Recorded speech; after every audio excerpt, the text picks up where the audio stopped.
Listen, no one can debate America getting older, medical fitness advances enabling people to live longer, and our nation's birth rate, it's also slowing at the same time. That means big strains down the road, and not too far down the road, when it comes to the number of social services and other public systems for this population. And according to a report in the Times today, it could happen sooner than anyone may be prepared for without big questions about how we ought to respond. I'll just give you two quick stats here. Think about this. By 2030, now I know that sounds like it's far down the line, but we're talking, 16 years from now. New York City will be home to 1.3 million people 65 years and over. That's up from 1 million today, and few of them are likely to have a retirement plan. You ask how few? Well, nearly 60% of workers in the city, and this is New York City now, okay, don't have access to a pension or a 401k. Apply that to the senior population, and you could be looking at 750,000 people of retirement age with no savings to fall back on. And Assemblywoman, that's New York City, okay? Imagine what's happening in the Mississippis of the world, etc. So you guys must be looking at the forecasting of this. It's a huge number. You've got fewer workers to support more and more people of retirement age. I heard an interesting idea that was floated in the same piece. Right. They talked about this in California. Talk about what they're thinking about maybe making the government, actually running a pension fund for private employees. I think it's a fascinating idea and one that we absolutely have to explore. I have in my district a lot of people over retirement age or eligible for Medicare, Social Security, who are working at minimum wage jobs. Because they need to supplement their income. They don't have any pension. They have Social Security. It's not enough. And they are working at McDonald's and they are working at Kmart. And I think we have to build a longer term system like this pooled resources idea, which I think makes a lot of sense. Look, the New York State Comptroller has done an exceptional job maximizing the revenues. Now, there are risks by having your money going in and going up and down with the market. We've seen that happen. A lot of people lost. But wouldn't that be better to do that than to have them have nothing?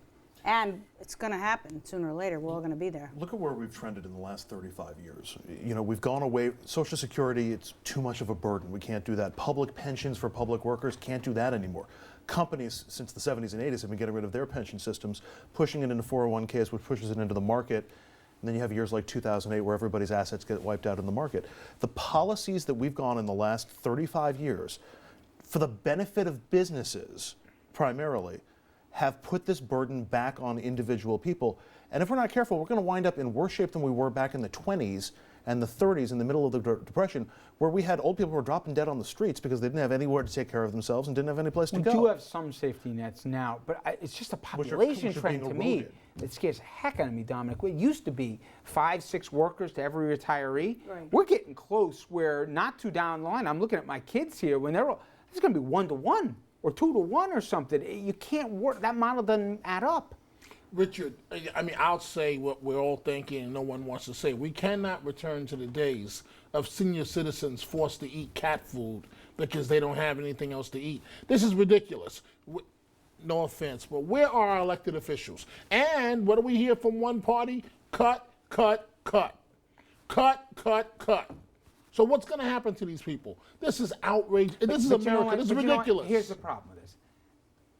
If a lawmaker's going to be honest, they're going to say, okay, here's what we're going to have. We're going to have to raise some taxes, okay? We're going to have progressive tax increases on the upper end here. How do you think that's going to play? Well, they've been doing, in Washington, to Dominic's point, the Democrats have been trying to have an intelligent conversation about building in enough revenue so that we don't cut Medicare and Social Security, so that we have a long term. And, the president put on the table loopholes, for people to take jobs overseas. There are ways to get revenue, particularly for Medicare and Social Security, that we need to actually have a conversation about. Why aren't we doing means testing? I know people, How many companies have we seen raid their employees' pension plans over the last 30 years? Those companies aren't putting anything away for the workers who are going to be in this spot. If the government has to step in and do that via taxation, I don't have a problem with that. But we're also talking largely about large employers, which is part of the conversation. But there are so many people with small employers who do not provide any pension, and this is an idea whose time has come for all of them. But I'll tell you, in my district, I see so many seniors working at these minimum wage retail jobs. And everyone says, oh, youth, and no, it's not youth No. in the retail And anybody sector. who thinks 65, you're going to be retiring at that, don't kid yourself. That day has But come and elected gone. officials do have Right. to, and I would give the Democrats credit on this, and I try not to be partisan all the time on this show. Democrats are taking this up in Washington, and they're getting nothing but pushback. Assemblywoman, thank you as always. My Dominic, pleasure, Andrew. thank you. All right, guys, when we come back, we're going to turn our eyes to the international issue, Nigeria and those missing girls. I'll talk to an expert who calls Nigeria home and has been warning about this extremist group here for the better part of a decade. Unfortunately, not enough folks have listened. We'll have that conversation after this.